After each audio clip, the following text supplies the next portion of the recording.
Close. Close.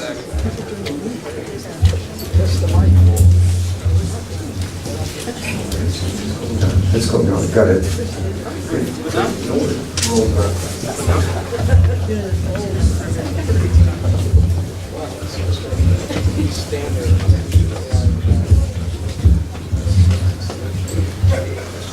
Again, hello.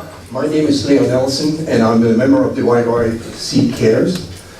We're a broadly based citizen group concerned about protecting the environmental integrity of the Weaselhead and wetlands. We have chosen to partner with the Calgary Leadership Forum for this by-election debate because the future MLA for Calgary, Lougheed, can play a crucial role in protecting our cherished Weaselhead and wetlands. It's my privilege to introduce to you the moderator for the YYC Cares and Calgary Leadership Forum. Please welcome Bruce Lee.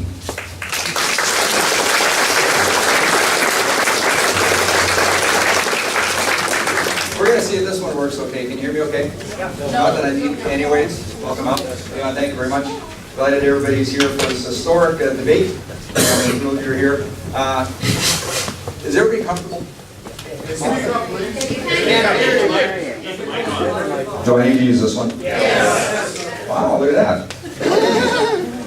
Welcome out. Delighted you're here. As Leon was saying, it's certainly an historic event and the reason to be here. We're delighted you're here. Day 5 now, there's going to be a new member of the legislative elected. Could be one of 3 political leaders. Will be exciting.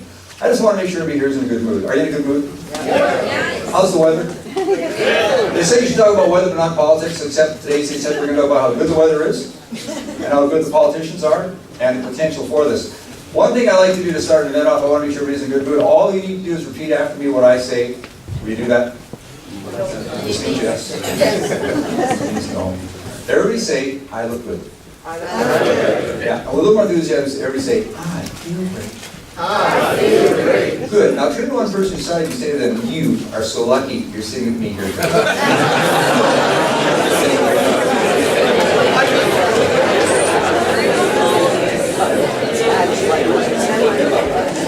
And everybody is, so that's great to know. So we have a very tight schedule, a lot of good things to do today. I want to make sure we're on schedule here. Justice Louis Brandeis a number of years ago said, the most important political office is that of private citizen.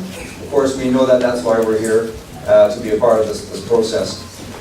This is the time when citizens take control of the election process, and that's why we're quite excited about that. Because, as I said, and as Leon implied, 2 years from now there will be an election in the province, and it will be an exciting time for sure. So the 5 candidates we haven't met them. They're sitting in the order they will be speaking, in the order of the draw that was taken a few minutes ago. So on my immediate left, my immediate left, I guess your left. That works out well. Leader of the United Conservative Party, Jason Kenney.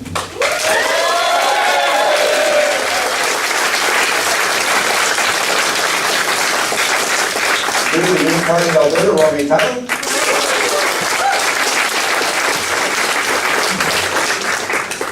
Independent candidate, Wayne Leslie. New Democratic Party, Philip Vandermeer.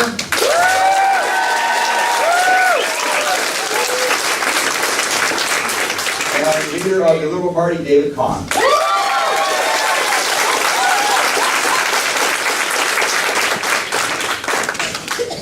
Wow, we have an enthusiastic group here. That's great. All right.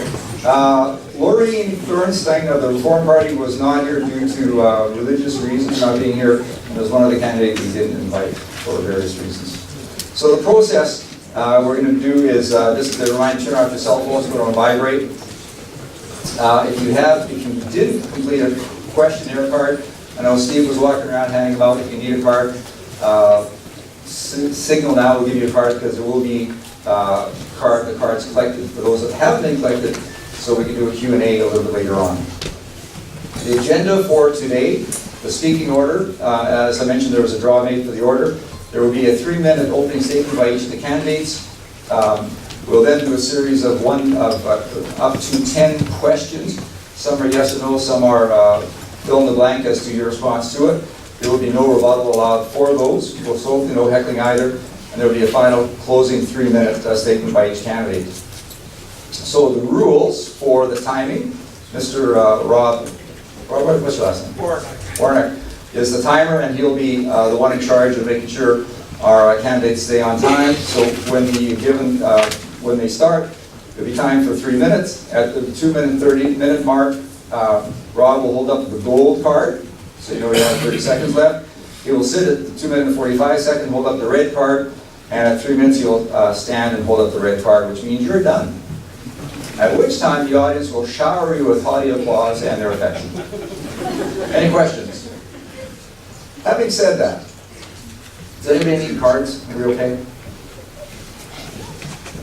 Just hold your hand up. Dolores still walking around. All right. Anybody else up at the front? Just a couple there. Thanks, Dolores. Actually, we have a question. Are you able to put these fans on? Now, who's looking after the fans? Dolores, were you able to get this one working? I will turn them on. Thank you. Anybody on this side?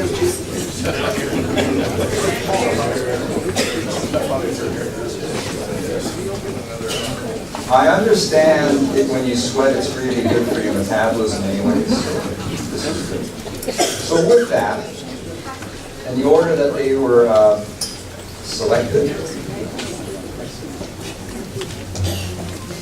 would you please welcome to the podium for 3 minutes, Casey King.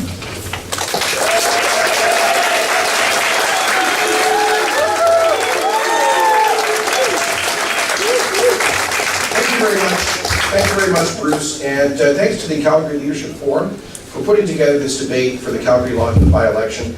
And thanks as well to David, Philip, Romy, and Wayne for participating, and to our best to Lorraine, who couldn't be here today. Friends, this is a wonderful opportunity to discuss the future of our wonderful province. You know, we are all so fortunate to be Albertans. Whether we are new Albertans or our families have been here for generations, we should be grateful for all of those who have gone before us and made sacrifices to build what has become one of the most remarkable places in Canada, one of the best places to live in the world. And this Alberta has been a magnet for hard workers and risk takers, wealth creators and entrepreneurs for generations. But I'm concerned that Alberta that attracted, that place of opportunity, that enterprise society that attracted those people is at jeopardy right now because of policies that are undermining the prosperity that has created this dynamic province of Alberta.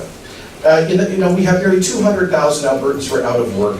I've met so many of them going door to door in this constituency. 40,000 have given up looking for work altogether. Thousands of people are leaving our province that used to be the brain gain province, and we've become the brain drain province. Near record levels of business bankruptcies and insolvencies. We know that in Calgary, and people in Calgary, Lougheed, every day I meet new Canadians who came here, many of them as petroleum engineers from around the world, had a couple of good years, and then, since then, have been unemployed or underemployed. That's the fundamental issue. Now, of course, commodity prices play some role in this, but we have lost tens of billions of dollars of investment from our commodity sector, from our energy sector, to the energy sector in other parts of the world. So it's not just about price, it's also about policy.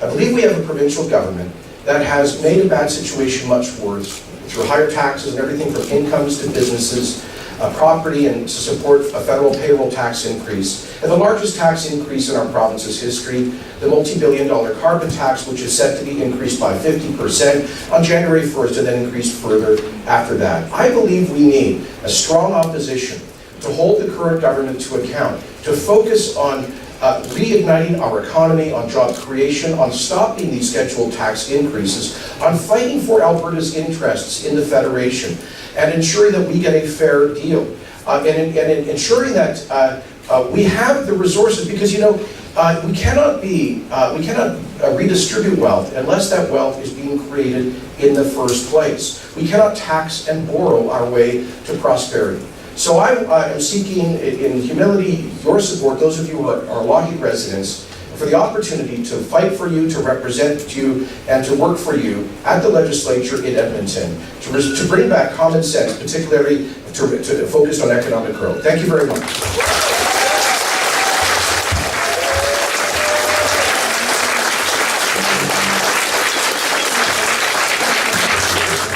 And please welcome Green Party, Rami Title.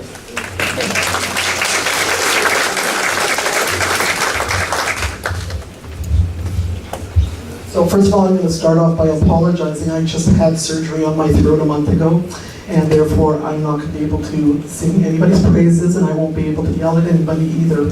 But so hopefully you can all hear me well. And I also would like to thank Mr. Lee and the Calgary Leadership Forum for arranging this really important candidate forum. And I would also like to acknowledge that we are a Treaty 7 land, and we are all Treaty 7 people. I'm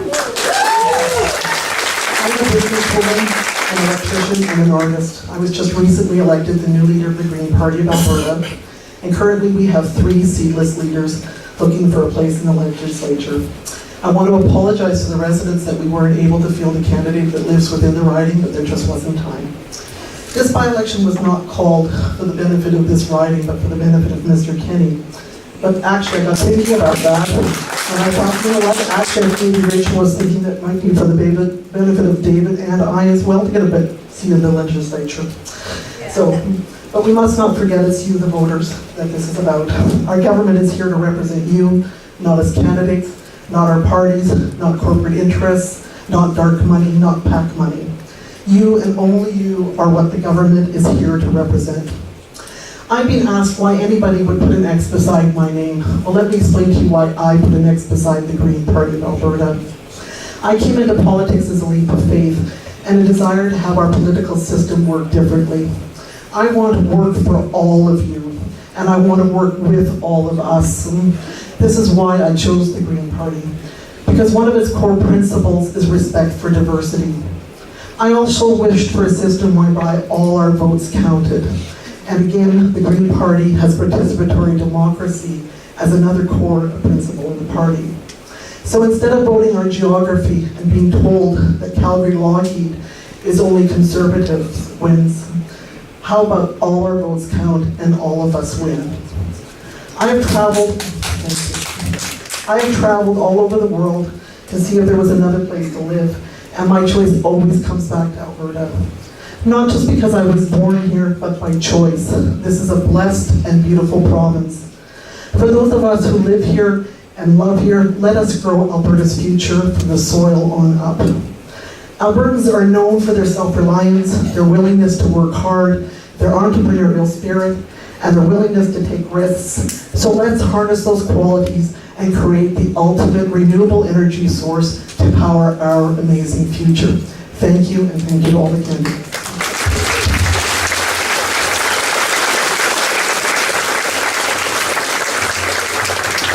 Thank you, Rami. Up is independent candidate Wayne Leslie. Please welcome Wayne.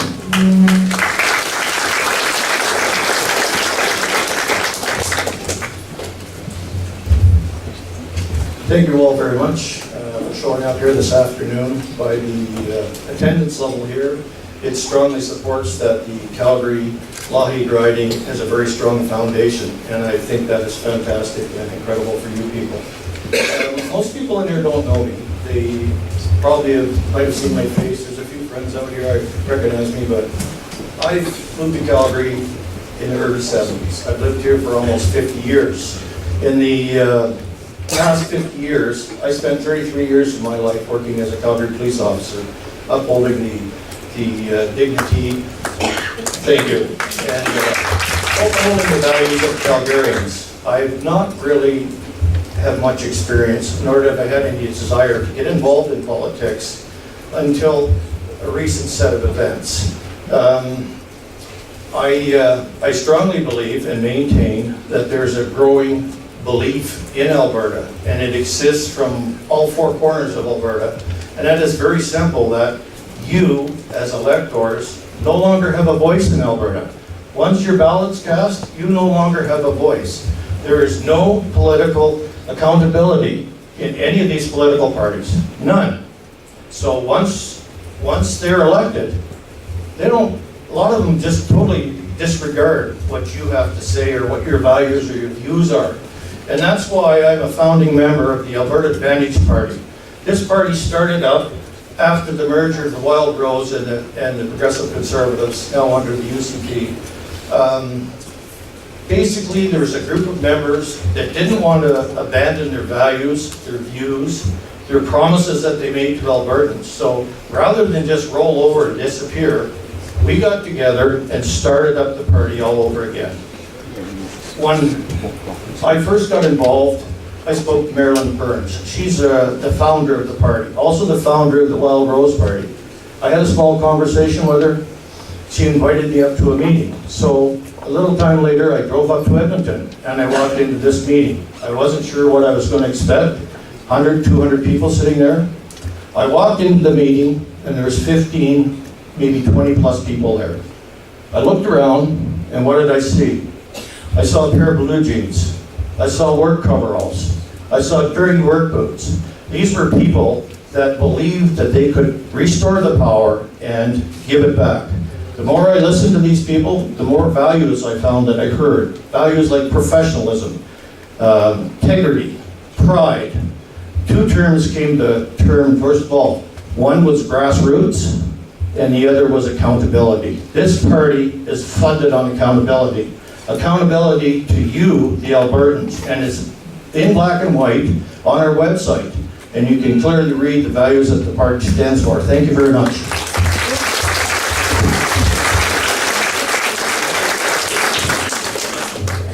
Thank you, Wayne. Representing the New Democratic Party, Philip Vandermeer.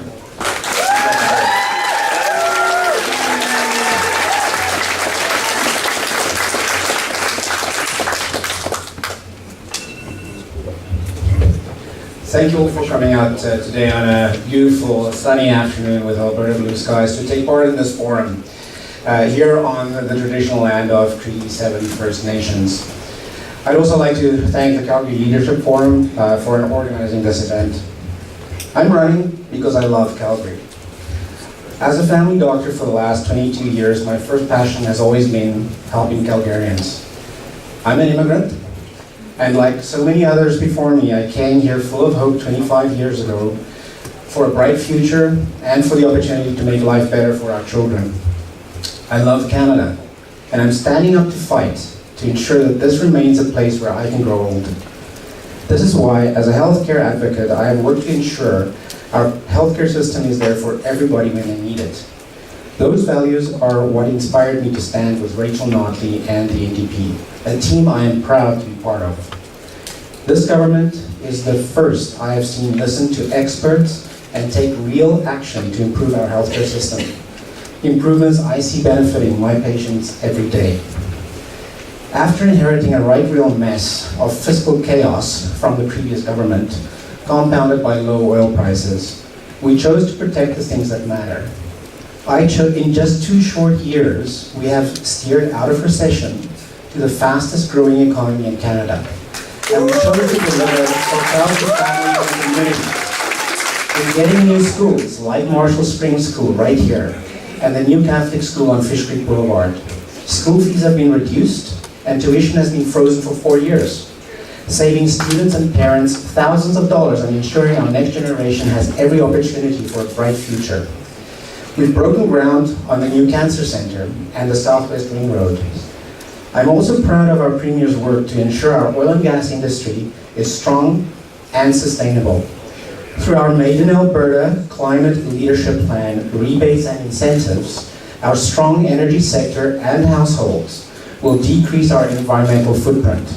She fought for 2 new pipeline approvals from Ottawa, and she got them. Now Rachel Notley is providing the leadership we need to get them built. In this by-election, you have a very clear choice. I'm also a vasectomy doctor, so I know a thing or two about extreme cuts. Mr. Kenny's proposed 20% budget cuts will make life harder. They mean taking shovels out of the ground, crowded classrooms, and longer wait times at hospitals. As someone who has treated cancer patients, I react in a personal way when Mr. Kenny's party attacks our cancer centre. We've waited far too long for the cancer centre, and I will not stand by as it's threatened. We also cannot allow the clock to be turned back with intolerant, close-minded positions on GSAs and climate change denial. I guess that's it. We've seen a lot of positive changes in Calgary in the last 2 years, and I'm running. Okay, sorry.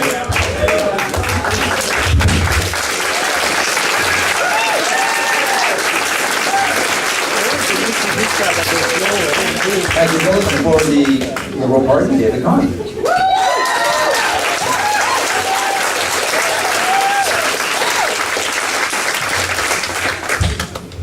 Well, thank you all for coming. Thank you all for attending.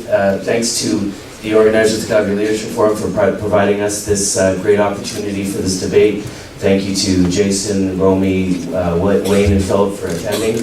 Again, and thank you, we want to acknowledge we're on Treaty 7 territory here. I want to tell you a little bit about myself. I was born here in Calgary, actually in the Holy Cross Hospital downtown many years ago. I'm a born and raised Calgarian. I really care about our community and about our city and our province.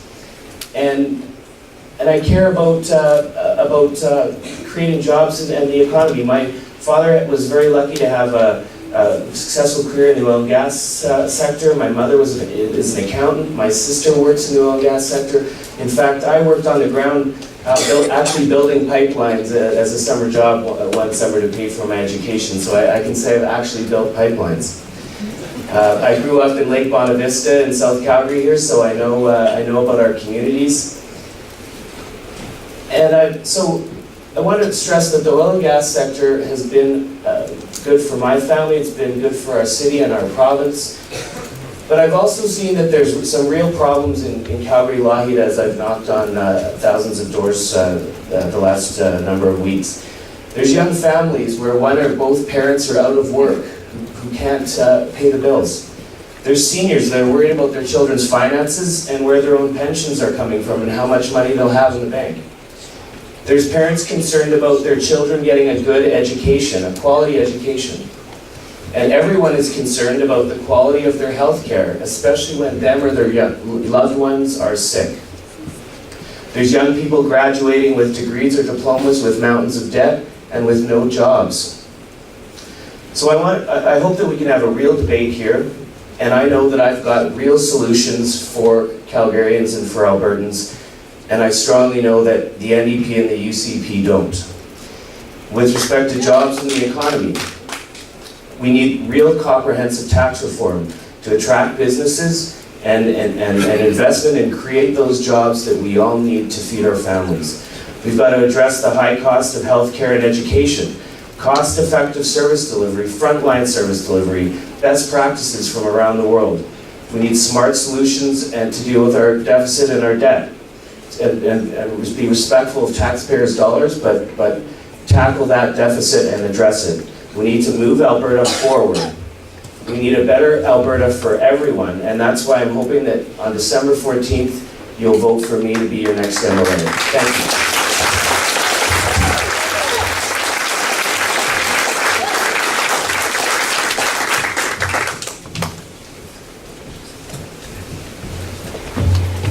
Thank you very much. And while David was chatting, I was handed a very important note and said, please have her put the mic a little bit further from the mouth to make the speech clear. So just as a reminder, just to make sure people are hearing you. Can you hear me okay? Can you hear me okay? Dolores, are you ready? Where's Dolores? Dolores? Can you do your... Yeah. So, and do you have a team for that? They're up here. So while Dolores is coming up here, as was mentioned a couple of times, the Calgary Leadership Forum is a non-profit group. So I want to make two announcements. First of all, we are on time and under budget. We don't have a budget. So Dolores is going to come up here and ask if you can make a contribution toward this. We're going to pass a, they're up here, Dolores. Pass the hat. As you do at any good political fundraising event, just organize your team here. And what we recommend, and what has been said before, is that if you give a $2 contribution, you get my appreciation. And I just want to thank you for that. If it's a $5 contribution, you get my respect, and $5 is about average. For $10, you get a hearty handshake. For $20, you get a hug, and for $100, you get invited over for Christmas dinner. So we just really want to thank you. So while this is happening, we're going to take a little break. If you have any questions for the candidates, Steve, do you want to collect those? We will collect those. Yeah. Where'd Steve get? There he is. Thank you, Steve.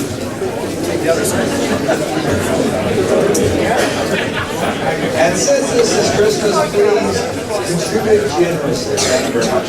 Lord, thank you. Good afternoon, thank you so much for coming. As Bruce said, the Calgary Leadership Forum is a nonpartisan. Okay, I'm taller than everybody else, so to order my back a little bit. Calgary Leadership Forum is a group of people who get together because we're concerned about our city, our province, and our country. And we want to make sure that people are informed about what's going on. It's all a volunteer organization, and to put on an event like this takes a fair amount of time. We've spent lots of hours in conference calls, and one of the things that also happens is we need to pay for those venues. So right now, I think that the cost of the venue is on Leon's credit card, so we would really appreciate any assistance you can give us. In order for us to continue to do this type of thing, and I think it's very, very important, we need your help.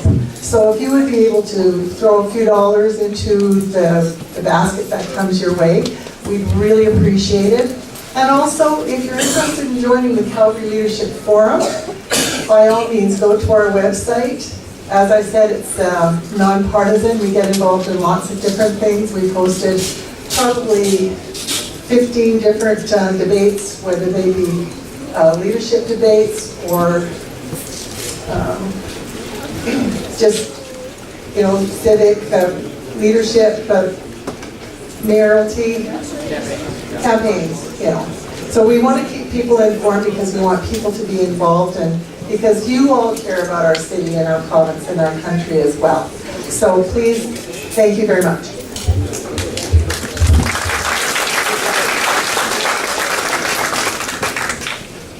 Does anybody else need cards? And on that positive and encouraging note, we'll take a 5-minute break while we collect the cards and your donation. Thank you.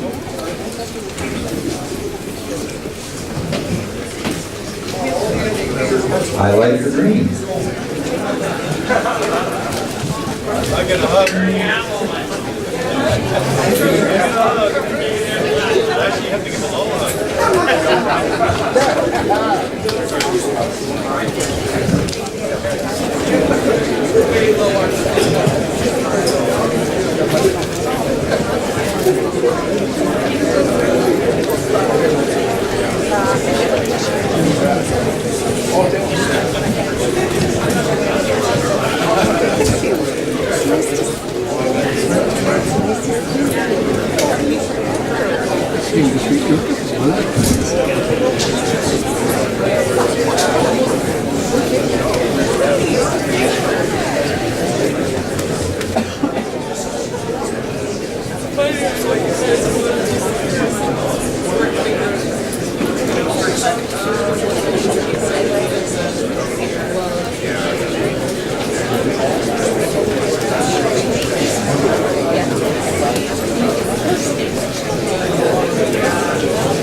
Fine. Very good. Your right hand if you can hear me okay. Great group. First time together? All right. By the way, just so you know, somebody made a comment at the break, they go, Bruce Lee. I heard that name before, so I know that name. Does anybody else pick up on that when I was introduced that my name was Bruce Lee? And you saw the notice that he was emceeing, so you're expecting Chinese fellow, right? Just so you know, I think this is important. Unlike the other Bruce Lee, I was born in the Middle East. Winnipeg. With that, we do have some dignitaries in the office, in the room today. I'd like to introduce Joe Maglioka, councillor for Ward 2. Joe, are you here somewhere? I know he was here. And we have Sandra Jansen, the MLA for Calgary Northwest.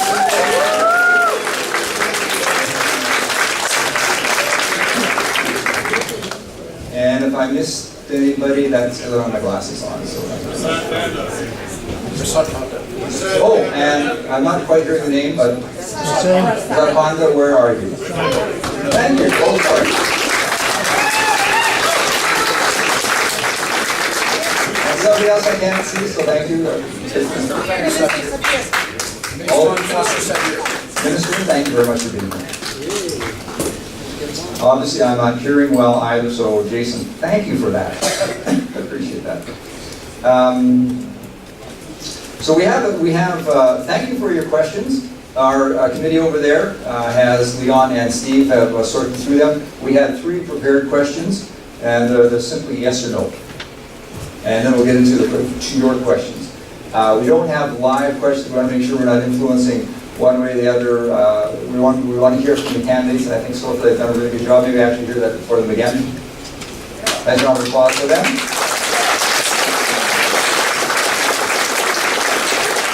That was nice. It wasn't hard, but that was nice, so thank you very much. That was good. So the timer will stand at 1 minute, and they only have 1 minute, so I need to turn this one down. It's feedback on this. I think the problem is the mics. I turned mine off too, just like you said.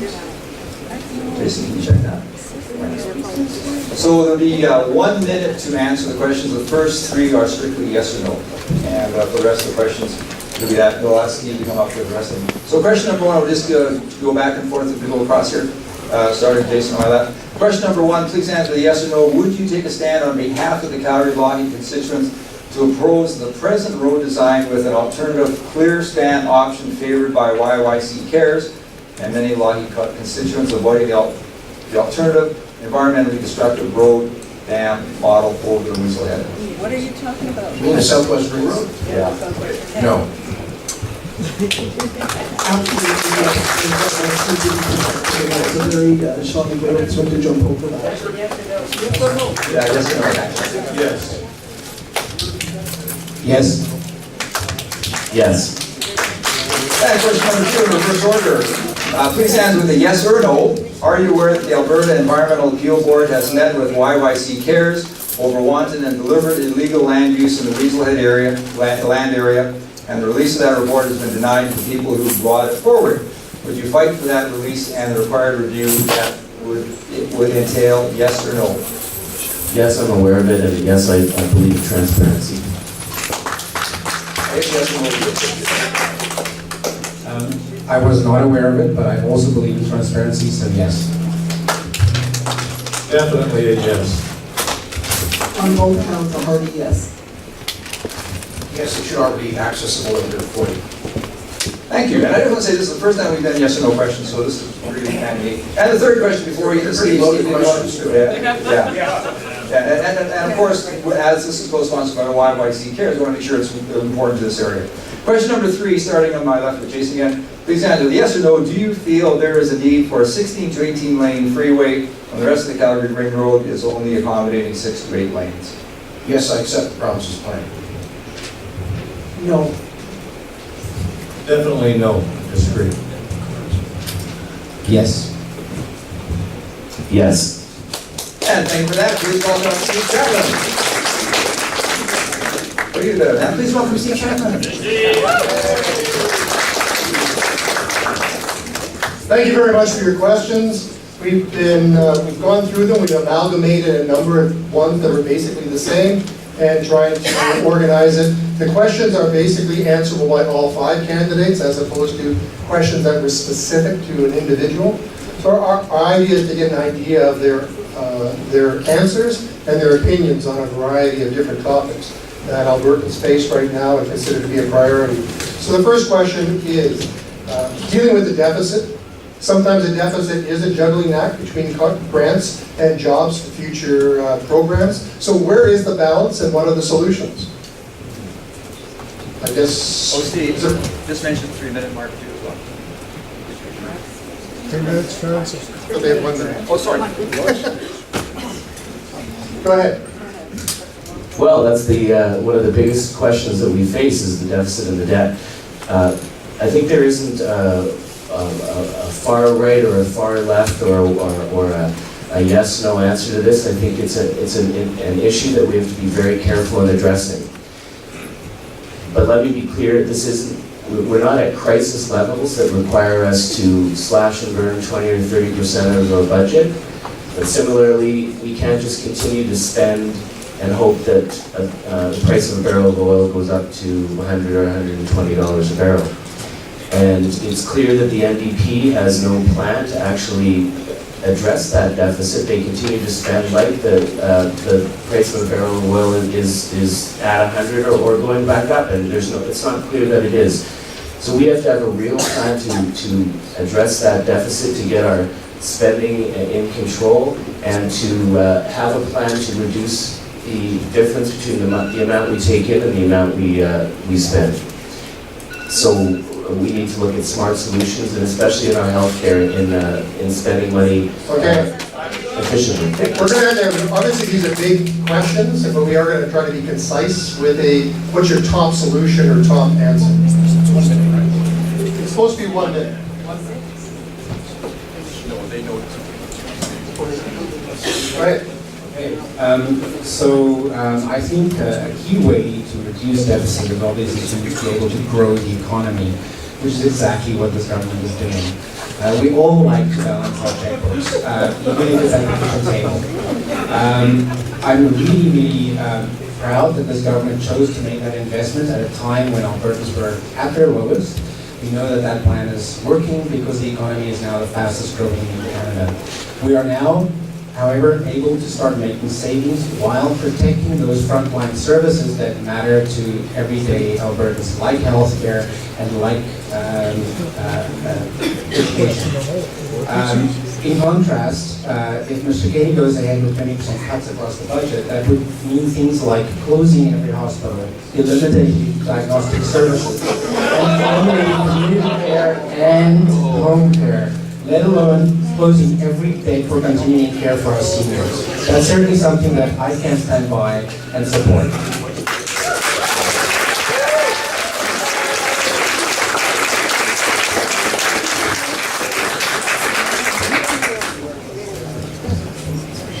As for the position on the debt, right now I feel that stimulating the economy far exceeds the reduction of the debt. But I cannot make that decision alone because our party is a grassroots party in which all members have an equal vote. It's not one person making a decision.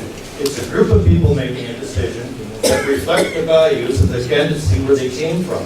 They sit down, they bring that information in front of the legislation, and your voice is heard and they make a determination. But from my own perspective, I think it's far more important to create jobs out there. People are losing their houses. People have lost their houses. They've lost faith in the economy out here. And we have to do everything we can now to make sure they don't lose faith and that they're able to bring home something for their children, rather than being forced over onto social services and other avenues like that. Yeah.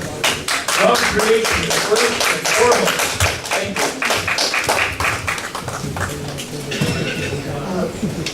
Hello, Becker. Our first and foremost actionable plan that we can do to attack the deficit is healthcare, because it is 45% of our budget, and one of the biggest cost savings methods that we can put in place is pharmacare, not just here in Alberta, but across Canada. And this will allow us to save billions of dollars on pharmaceuticals. And the other thing is also to really engage our citizenry in understanding how they participate in the healthcare system so they become an active member of their healthcare team, so they access the proper services in the proper timely manner to also save the province that kind of money. And obviously, we do have to build jobs, and we'd like to build jobs in high-tech industries and jobs that will last for future generations. Thank you. First of all, the Alberta economy today is about 7% smaller than it was 3 years ago, before the NDP came to office. So to talk about this fantastic recovery is to ignore the 200,000 people who are out of work, the 40,000 who have given up looking for work, the decline in thousands of businesses that are now bankrupt and are barely hanging on. So with respect to the debt, first of all, we're borrowing nearly $1 billion a month. There have been 6 credit downgrades. According to Standard & Poor's, we're on track for a $94 billion debt by 2020, by the year 2020. That means massive debt interest payments to bankers and bondholders rather than supporting schools and hospitals. We need to grow the economy by getting our tax rates back down, reducing the regulatory burden, restoring investor confidence. And on the spending side, we don't need, as I've said for 18 months, we do not need 20% spending cuts, but we do need a period of sustained fiscal restraint. If we were to get 3% growth and hold our spending to 0 or maybe a 1 or 2% decline, we'd have a balanced budget by 2022.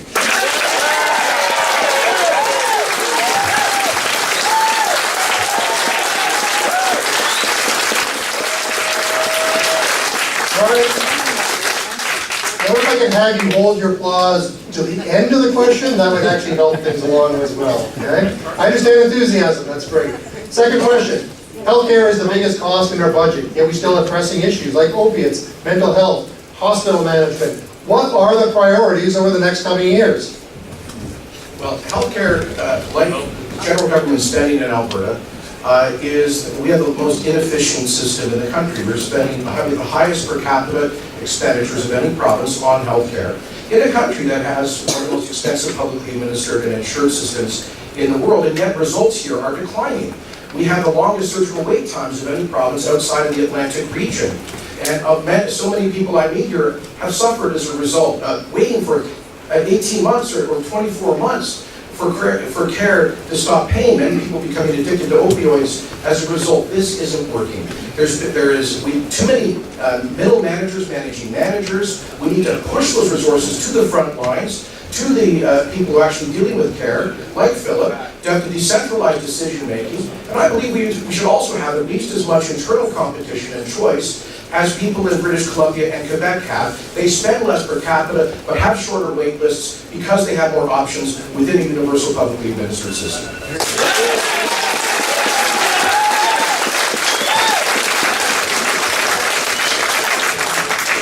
So our approach would be twofold.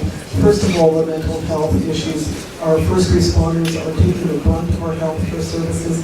Many of them are suffering terrible PTSD and they're not getting service in that need, let alone the mental health issues for things like drug addiction. And that is a health issue, that's not a society, that's not somebody's behavior issue, this is a mental health issue.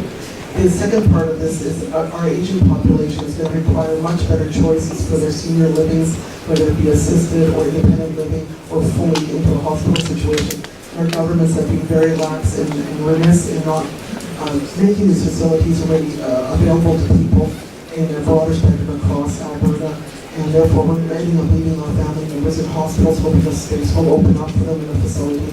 And that's just not tenable in our aging population, and that affects all of us, no matter how old we are, because we're all having to look forward to taking care of our elder parents and our own aging population, myself included. So, thank you very much.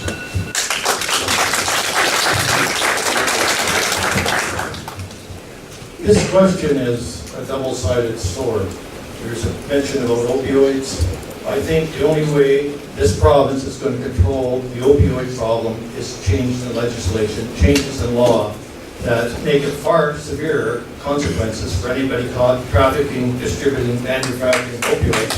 To eliminate the supply. Our federal government is not following that mandate, and as such, legislative changes need to be warranted. As for our hospital care, why are our hospitals the way they are now? over the last number of years, 41 years, the Progressive Conservatives have run this province. They led the hospital.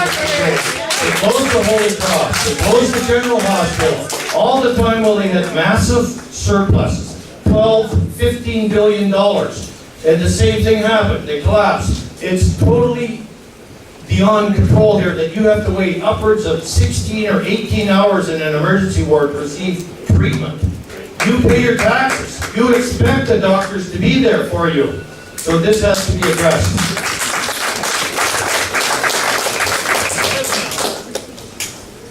I guess the tendency is now to stand, so I'm happy to do that.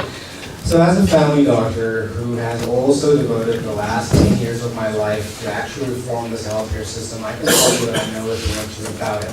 I'm a scientist and I believe in evidence and best practice. And what that tells us, if you look at the best places in the world, is that the only way out of this mess is if we invest in a robust primary healthcare system. This is the first government that has actually paid attention to any of that expertise, and we are finally making inroads.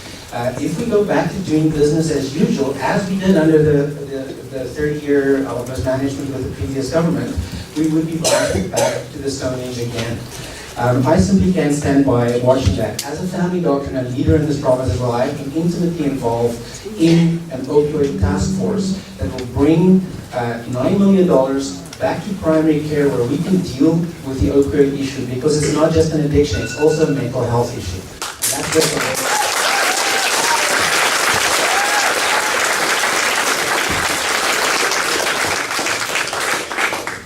Thank you very much. Well, this is the key issue we have.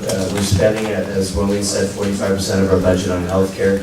We're spending the most per capita of any province in the country with the youngest population, so we have to do better with the resources that we're spending on our healthcare.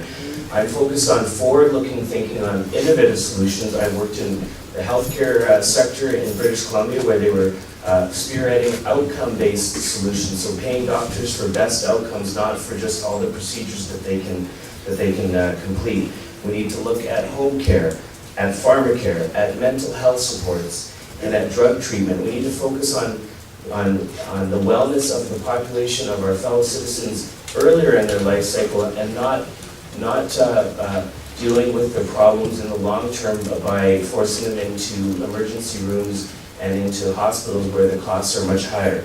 So we really need to look at forward-thinking solutions and look at best practices from jurisdictions all over the world.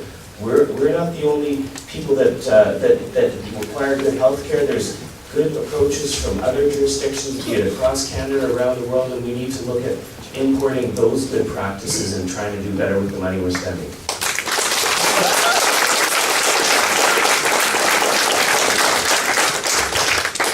It's been stated that Alberta can no longer rely solely on the oil and gas industry. So how do you propose that we stimulate and diversify our current economy to create more jobs and more wealth? So that's the $64 million question, isn't it? And the word diversification and diversify is a buzzword that politicians throw out, but there doesn't seem to be a whole lot of leadership and dealing with that issue now. And as I've said, the oil and gas sector has been our bread and butter for decades, and it will be for decades to come. But we have to be really worried about where young people are going to get their jobs, because there may be a GDP recovery underway, but it's largely a jobless recovery. We're not creating the jobs, especially for those young people. Those oil and gas companies are not hiring back all of those positions that they cut. So we need to, there's a role in government for comprehensive tax reform so that we can stimulate investment and create those jobs. The private sector can create those jobs and employ those young people that will be able to provide for their families and the future that we've all come to expect and enjoy here in Alberta. So we need, again, to think about smart solutions, and that starts with comprehensive tax reform to look at how we're taxing, raising money, and spending money.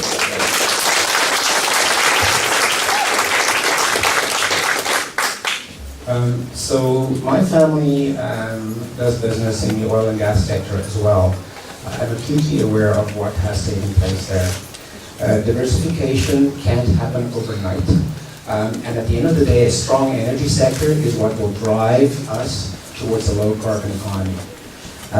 Specific examples, I actually did my homework and looked these up. Right here in Calgary, we have Champion Pet Foods, who are expanding their facility and will create 200 new jobs. We have supported Cavendish Farms' new potato processing facility in Lethbridge that will create 400 new jobs. At the end of the day, there are many of these examples, but clearly we need to have discussions with those with the expertise that can lead us down that path. I can tell you though that again with Mr. Kenny's policies of cutting and ripping the heart out of our budget, we will not be creating any jobs. In fact, we will be losing jobs. We will be firing thousands of people. Thousands of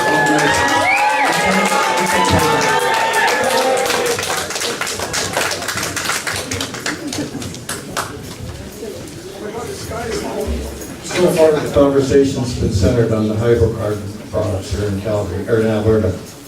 Alberta has 4 main industries. Besides oil and gas, there's forestry, and there's the cattlemen's industry, and there's agriculture out there, although some people will classify the two of them as one. I don't. I keep them separate. All 4 of these industries warrant attention to keep Alberta thriving. This answer would involve a 100-page report to discuss it in totality, but it's 30 seconds, you don't have sufficient time.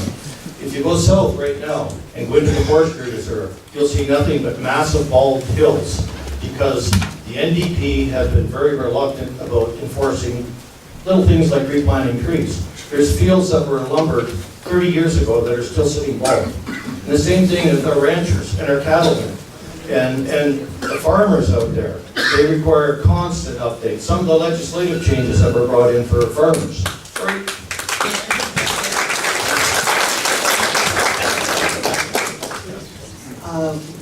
I'm going to be championing, and our party is going to be championing what I'm referring to as intellectual extraction, not just resource extraction. We have to start getting smarter about how we do our work in this province, and we are a very young and dynamic and well-educated population. And the oil and gas industry is only going to be able to provide us with maybe one more generation of work. That's it. We have to look for jobs that can last multi-generations. So intellectual extraction, we need to do artificial intelligence, we need to do science and technologies. We're going to use these to fix the legacy of the environmental disaster that's been left behind here in Alberta. We've got thousands of developing wells that we're going to have to restore and repurpose. We've got tailing ponds that are going to far outlive the life cycle of the oil sands, so we're going to be the ones left cleaning these up. So we may as well be the ones smart enough to figure out how to do it, and then we can export this knowledge to the rest of the world. Thank you.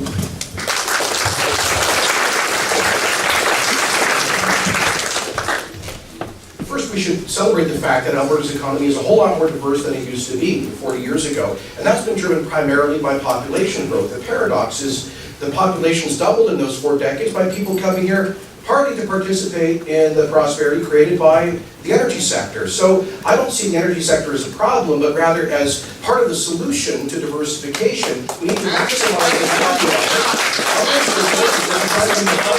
the pipelines and make sure other governments understand there will be consequences if they stand in the way of their construction. But the first rule of diversification or economic policy is do no harm. This government has done great harm. Higher business tax, higher property tax, supporting the Trudeau payroll tax increase, and massive new regulations. A 50% increase in entry-level wages that's killing 25,000 jobs according to the CD Howe Institute. We need to begin by reversing those job-killing policies and in order to restore investor confidence in all industries.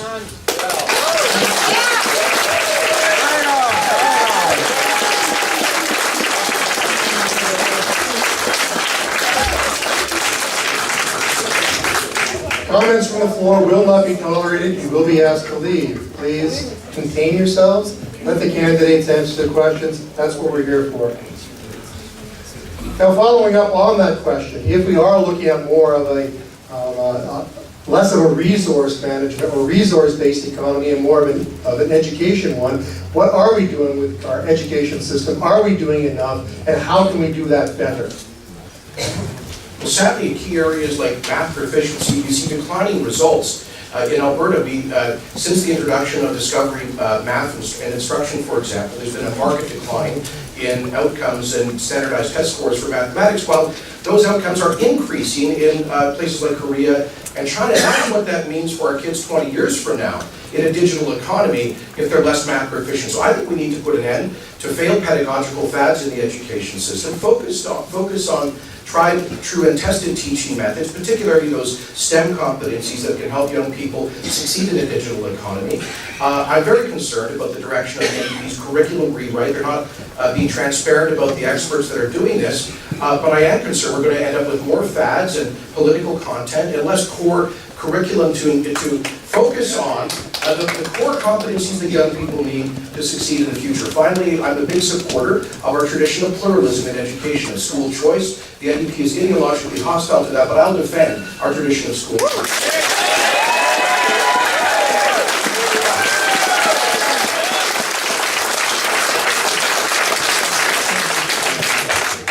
I was speaking with a mother earlier this month, and she was mentioning to me that she was very frustrated about the fact that she had to send her sons down to California to get any summer camps for coding.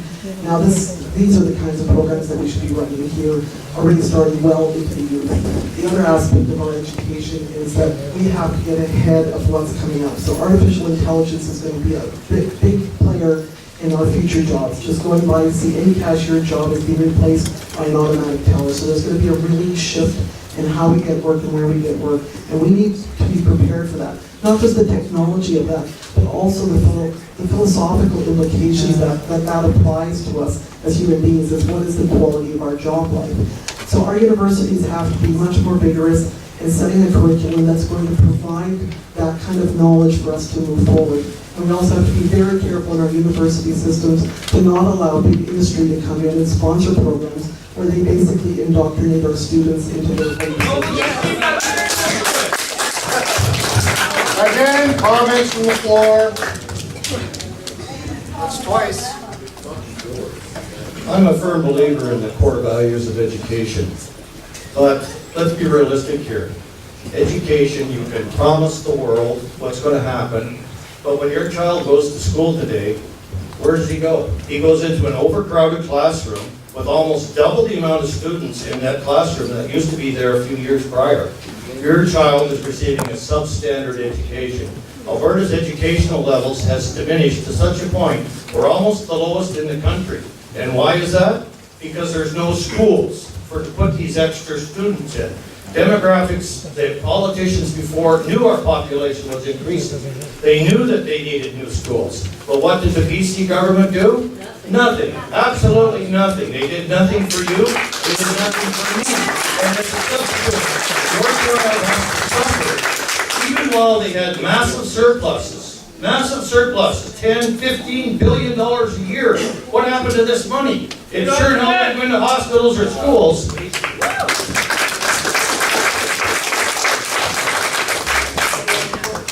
I think we can all agree that our children are our future. Every child deserves to have the best possible education, and one that is actually evolving and keeps pace and keeps up with the best in the world. Just doing things like grandpa and grandma did just doesn't cut it anymore. All the math in the world won't help you if you don't have a sense of fiscal literacy, for instance. In addition to the more classical teachings, I think that we do have to look at the curriculum. Again, I'm a scientist. I believe in evidence and expertise, and the experts are telling us what we need to do in this, and that's what we're doing. This government is pro-choice and pro-education. That's, I guess, why we have the Marcus Stream School here and the Catholic school that we're promising on Fishery Boulevard. I'm frankly not impressed with the constant misinformation and melodrama that we keep hearing from the other side.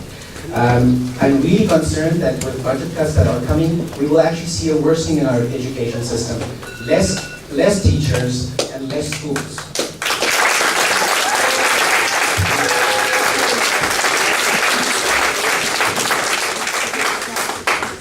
Again, up there with healthcare is education as one of the most important things that we need in our society and that a government has a role to play in.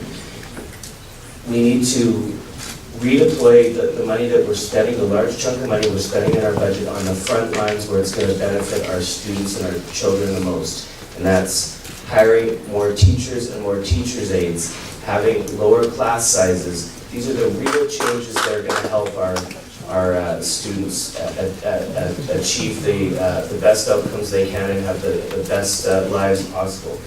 For post-secondary students, we have to have more grant-based aid and less backloading them with large student debt.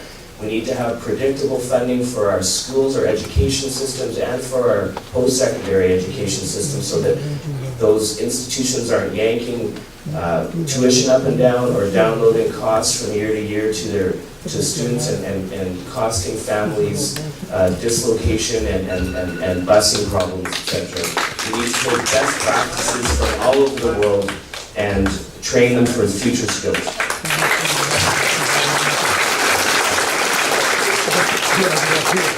The last question before closing comments. Carbon tax is obviously a hot topic issue right now. So, if that's the answer, great. If not, what is the importance and value of environmental stewardship, and how are you going to work towards that? Well, that's another major question we're all here to hear about, right? I believe clearly, and Alberta Liberals believe that climate change is real. It's being caused by carbon emissions due to man-made activity, and we need to address that as a city, as a province, and as global citizens.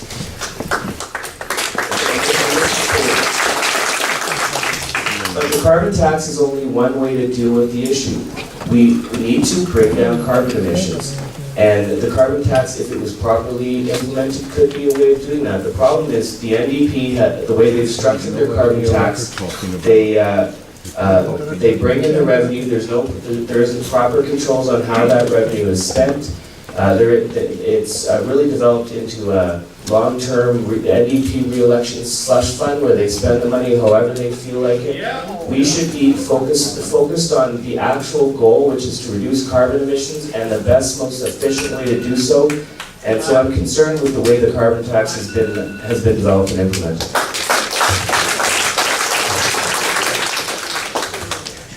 So again, I was reiterating that we all know that climate change is real. And we believe that smart planning can bring about a plan to protect our environment while also stimulating our economy. Again, as I said earlier, a strong energy sector will help in the transition to a low-carbon economy. The carbon levy is what got us 2 pipelines approved.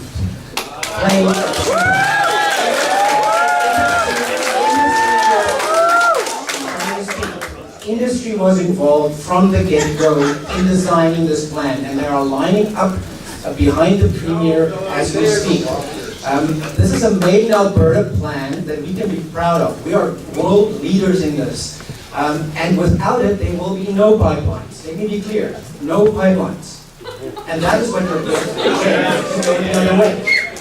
It is extremely important that we recognize that capital projects like the Green Line will not go ahead if we have no carbon levy. The UCP has shown no interest and decides to do nothing, just like some other people who know south of the border.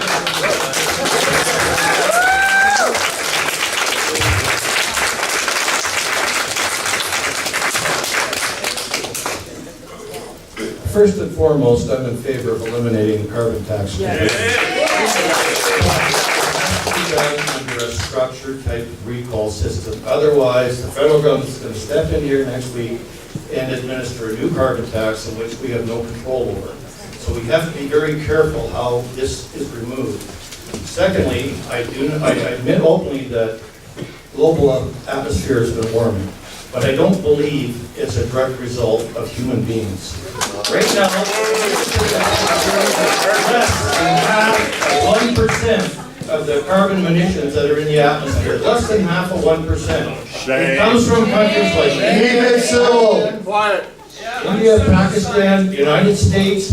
These are the major contributors into this. How do we know what the weather was 100,000 years ago? Or 3 million years ago? Weather is very cyclic. And it's the same thing with the dinosaurs over here. We had 3 major ice ages. So this may be just a natural phenomenon.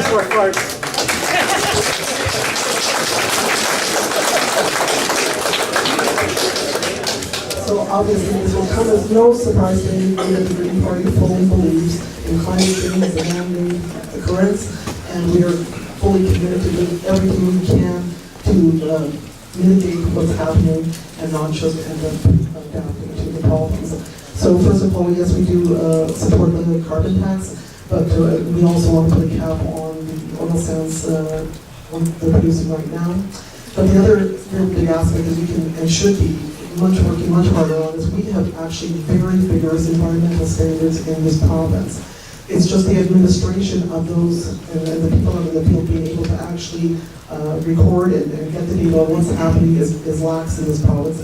And we keep making deals with big industry and basically say to them, okay, that's fine, you come in, we take our resources, and we believe you, you'll clean up your mess afterwards. And as we just saw earlier this year, we saw the court case where the resource company has left, has gone bankrupt, and they're going to be paid, not us.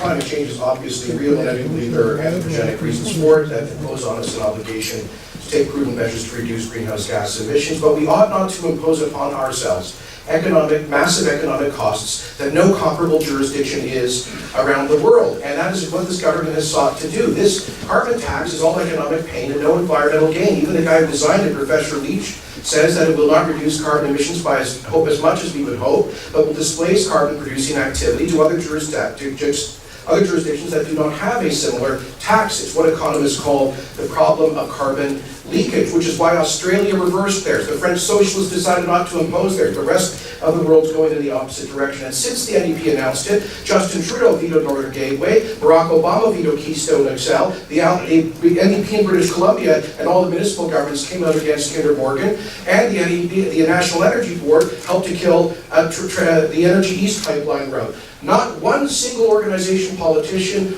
or prominent individual has gone from no to yes on pipelines because of this job-killing carbon tax.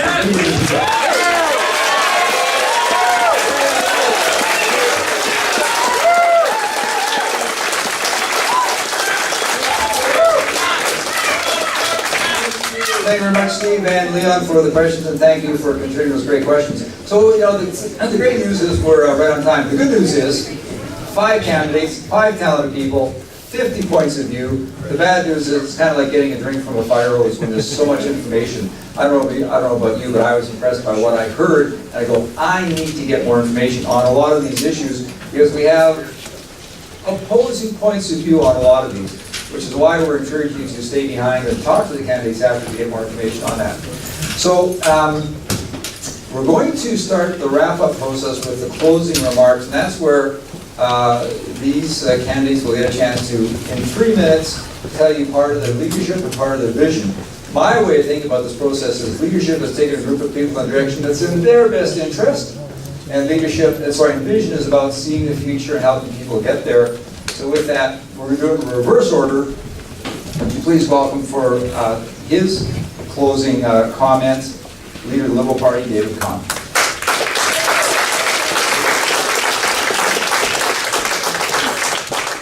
And against the 3-minute mark with Rob.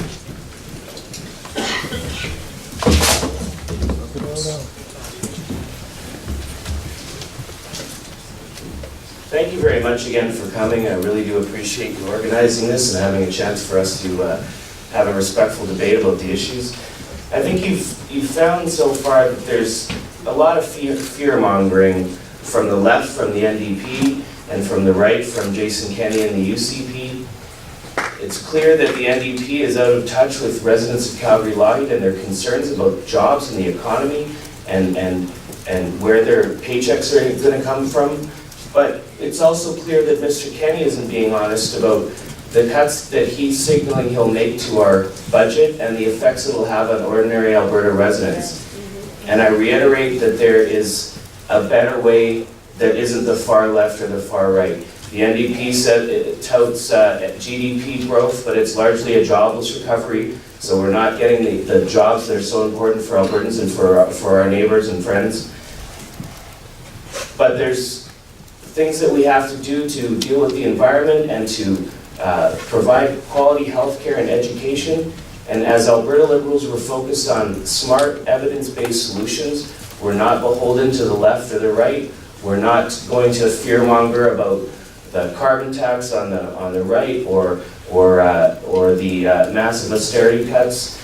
We want to focus on real solutions for real Albertans, and that involves forward-thinking ideas and policies. And so that's what I've been focused on the last 8 months as leader of the Alberta Liberal Party, is delivering that message that we are a moderate option to vote for that's not the ideological left or the ideological right, that we're focused on smart solutions and really making our province better for the future of for our children and grandchildren. So thank you very much all for coming. If you want more information, please go to our website, albertaliberal.com. Again, I want to thank you all for coming, and I look forward to speaking with as many of you as I can after the debate and on the doors for the next week. And please consider voting for me on December 14th. Thank you.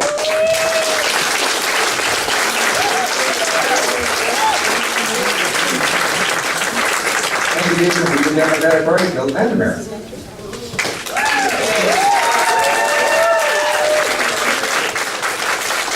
So I just want to make sure that the sound is okay this time. So I'd like to thank my fellow candidates for the thoughtful dialogue this afternoon. And I'm pleased to have had the opportunity to listen to families today and over the past few weeks. There are many very clear differences between Mr. Kenney and myself in terms of our values and our vision for Calgary's future. I support an economy that works for everyday families, not an agenda that will put jobs at risk. I want to continue protecting and improving the things that matter, rather than proposing extreme policies that would hurt families. I want to build caring communities where everyone is welcome, to stand up against un-Canadian intolerance, and to stand up for the Albertan Western way and the hospitality that we show, and Calgary's can-do attitude. We know that those with more can help those with less, while still supporting free enterprise, innovation, and promoting economic growth. Our community have each other's backs, just like we did in the flood of 13. When my office was underwater and out of commission for 2 weeks, our primary care networks banded together and ensured that our patients got the care that they needed. It seems like Mr. Kenney is rooting against our recovery and hoping for our pipelines to fail, because that would probably suit his political agenda. That approach does nothing for families here in Calgary. It won't keep our economy growing faster than any other province in Canada. Neither will 20% budget cuts. His record shows that sitting at the federal cabinet table, they ran 6 straight deficits and added $150 billion to Canada's debt. I have a prognosis for Mr. Kenney's agenda. It doesn't look good. And Mr. Kenney, if you want a second opinion, just ask the families of Calgary Lougheed. The families I've been listening to every day just aren't interested in extreme cuts that threaten investment in Calgary's future. They aren't interested in attacks on the cancer center and threats to new schools and public health care. You all have a very important choice to make. For those considering voting Liberal, I know we share some common ground and good ideas. But look at the investments we have made in Calgary. This is a record that we can all be proud of. For those still deciding, I ask you consider who is in the best position to put an end to Mr. Kenney's extreme agenda. The Liberals have some good ideas, but in the last election garnered less than 5% of the vote. You deserve an MLA that will focus on you and your priorities, not one who thinks they are entitled to your vote. I've been working hard to earn it. Our volunteers have knocked on over 12,000 doors, and I have personally put 7 to 10 kilometers every night on the doors. Calgary Lougheed is a beautiful, diverse, vibrant community, and it's been an honor to ask for your trust during this election. To the families of Calgary Lougheed, I'm in this for you, and I would be proud to have your support. Thank you.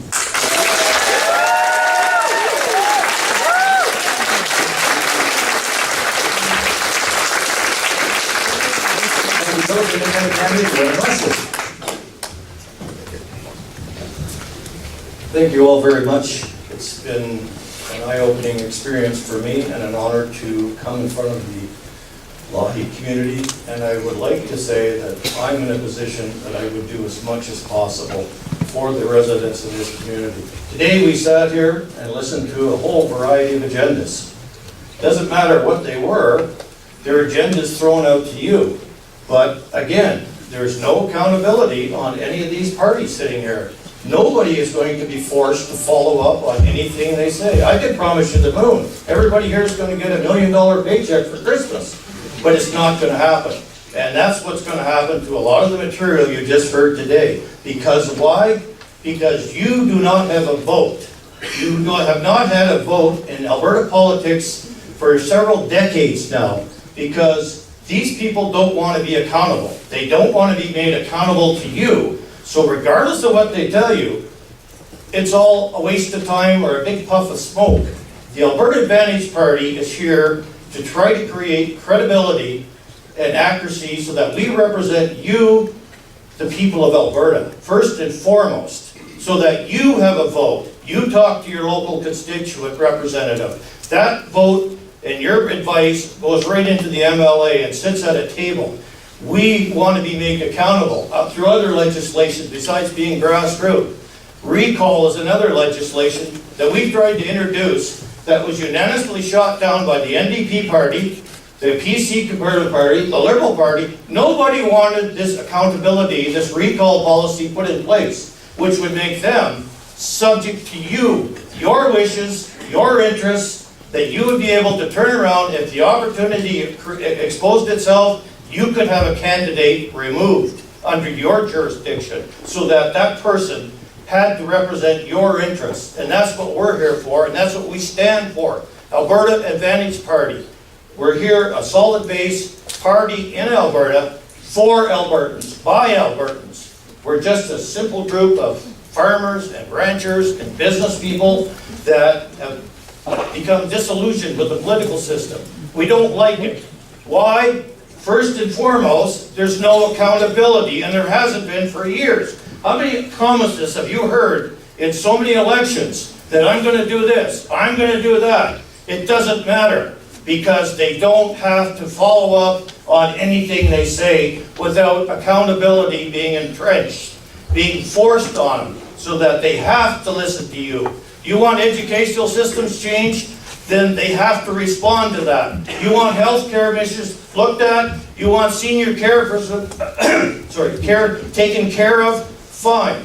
In the next provincial election, the Alberta Advantage Party will be the next provincial government in this province once word gets out. I guarantee you that. Thank you.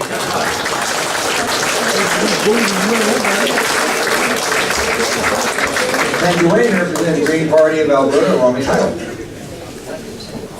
Romy Kyle. The Green Party? Is that working okay for you, Stan? So I would like to thank my fellow candidates for attending and giving you, the voters, the opportunity to hear from our parties and what we all have to offer. I would also like to thank all of you in attendance for being part of this democratic process, because this is a very valuable commodity we have here in this country. So one of the things I said at the very beginning is I wanted to do politics differently.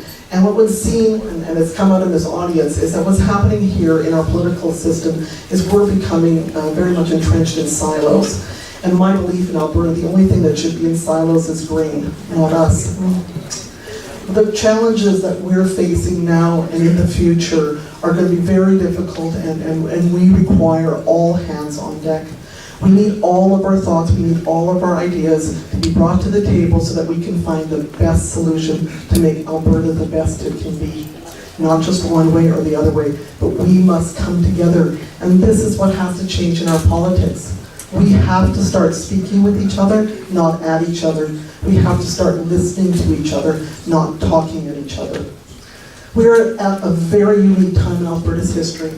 We have an amazing future to walk in and leave the past behind, making sure that we don't repeat the same mistakes, but learn from what we've done and apply that knowledge to our future.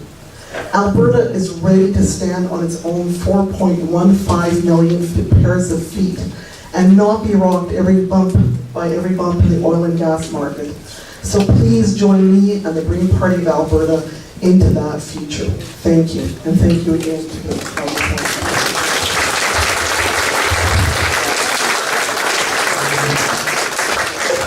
Your Honor, please all the best.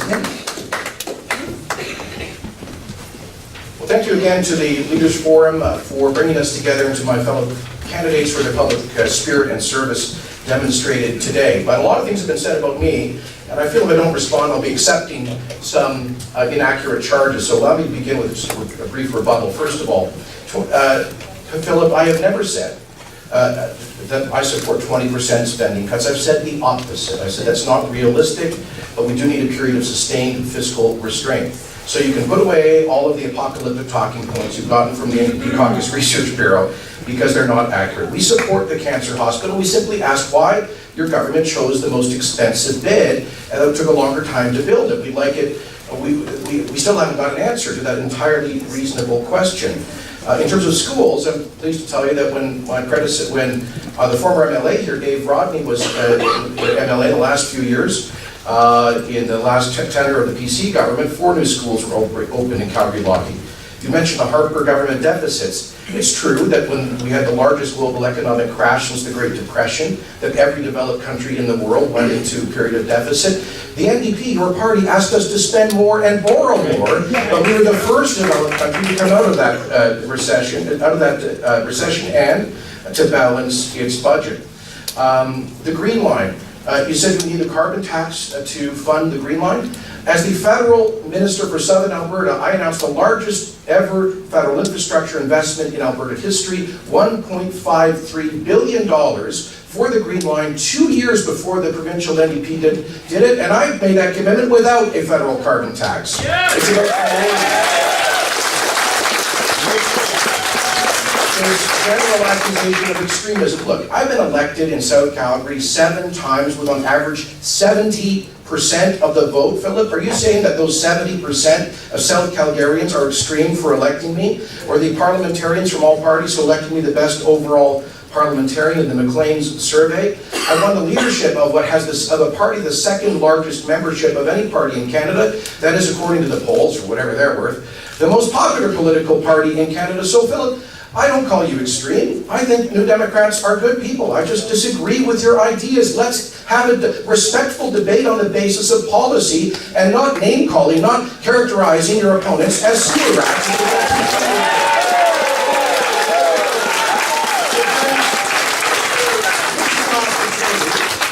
It's not a general election. This is an opportunity for Calgary Lougheed to elect somebody who would go on, in my case, to become the leader of the opposition, to hold this current government to account. And so I respectfully request the opportunity to do that job, to hold this government to account, to demand that they fight for a fair deal from Ottawa on equalization, for the construction of pipelines, to stop raising the carbon tax, stop killing jobs, and to focus on renewing the Alberta advantage, reigniting our economy and recreating jobs. Thank you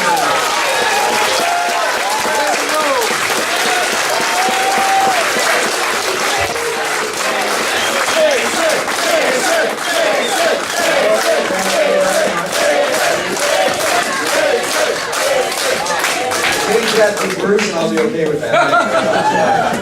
So, to say the least, we've had a thorough, controversial, intense, enjoyable, open, and interesting discussion of some of the issues. I made the comment about kind of the fire hose, which is why we're encouraging you to stay behind and talk to the candidates and ask them the questions, get a little bit more information for that.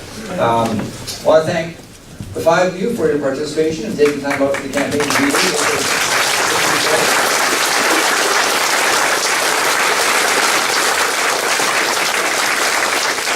I'm excited to see the next 2 years and beyond holds, for sure. I want to thank all 300, whatever the number is for you for being here, for making a difference, showing that politics matters, that your voice matters, to help support these 5 candidates, because above all, it's about service to the constituents, service to the city, service to the province, service to all Albertans, and of course leadership to all of Canada by what Alberta does. Having said that, my older twin brother Brian Lee, some of you know, wrote a book called Satisfaction Guaranteed, How to Satisfy Every Customer Every Time. And as he always does in every one of these, we produced 21 of these over the past 5 years. I'd like to give you this book on how to provide good customer service, because one of you will be elected in 5 days, and one of you could be the next premier of the province. So I encourage you to just pass this along. Thank you. Jason now has 2, so this is interesting. And I just recently published a book called Why Trust Me, Making Trust Your Competitive Edge, and each one of you will get an ebook in the mail, because trust is what it's all about. With that, thank you everybody for being here. Our commitment was to get you out of here at 3:30. This concludes this meeting. Thank you very much. Please stay in contact with candidates.